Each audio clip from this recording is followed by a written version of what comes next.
This is Chris, 24K. Today I'm unboxing the MPow Built to Last wireless charging phone mount. This is the M4.1 unit.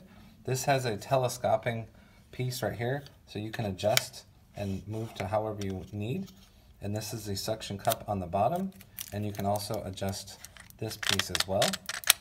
So that's fully adjustable and it locks in place.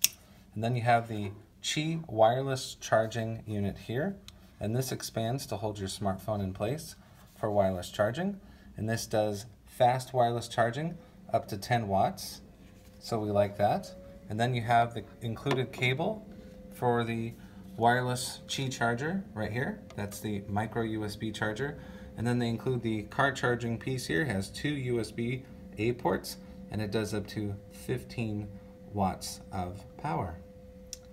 This is Chris Roshnot, 24K on Twitter and Instagram. Please subscribe to the channel. We appreciate positive comments. And of course, thumbs up.